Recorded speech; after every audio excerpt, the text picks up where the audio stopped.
സംസ്ഥാനത്തെ ജയിലുകളിൽ കഴിയുന്ന തടവുകാരുടെ വേതനം വർദ്ധിപ്പിച്ച സർക്കാർ അങ്ങനെ സന്നിധാനത്തിലെത്തി.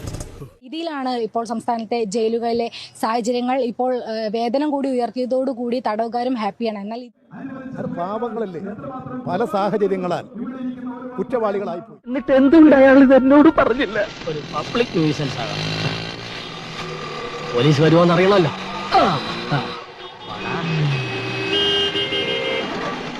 റോഡിലാണോ പാവരിക്ക് കിടക്കുന്നത്? പിന്നെ ഞാൻ വന്ന് എന്റെ വീട്ടിൽ കിടക്കണോ? പോടാ പുല്ലേ.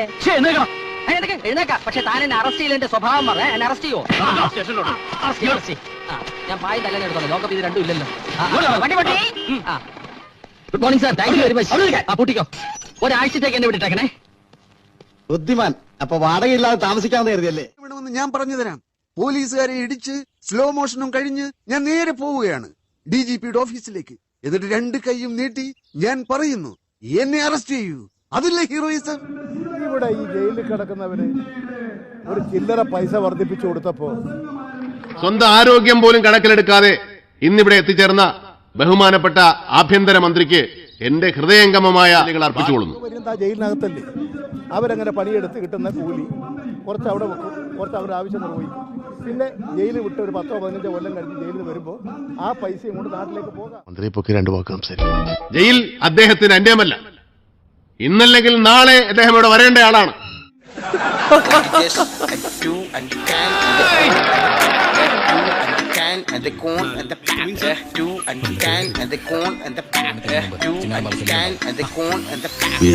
നിന്റെ പേരിൽ തന്നെ നടക്കുന്നു. പെർഫെക്റ്റ്. ഓക്കേ ഓക്കേ മച്ചാനത് ഒരളിയാ.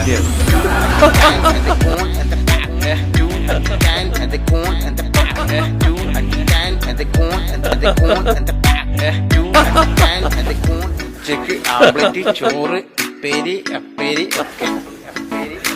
4 മണിക്കൊരു ചായ, ഒരു വട, വട, ഒരു പാട, വട, ഒരു പാട. ഉച്ചക്ക് ആംബ്ലറ്റ്, ചോറ്, പെരി അപ്പേരി ഒക്കെ. 4 മണിക്കൊരു ചായ, ഒരു വട, വട. ഞാൻ 2-ാം തീയതി വരാം. ഏത് മാസം? എല്ലാ മാസവും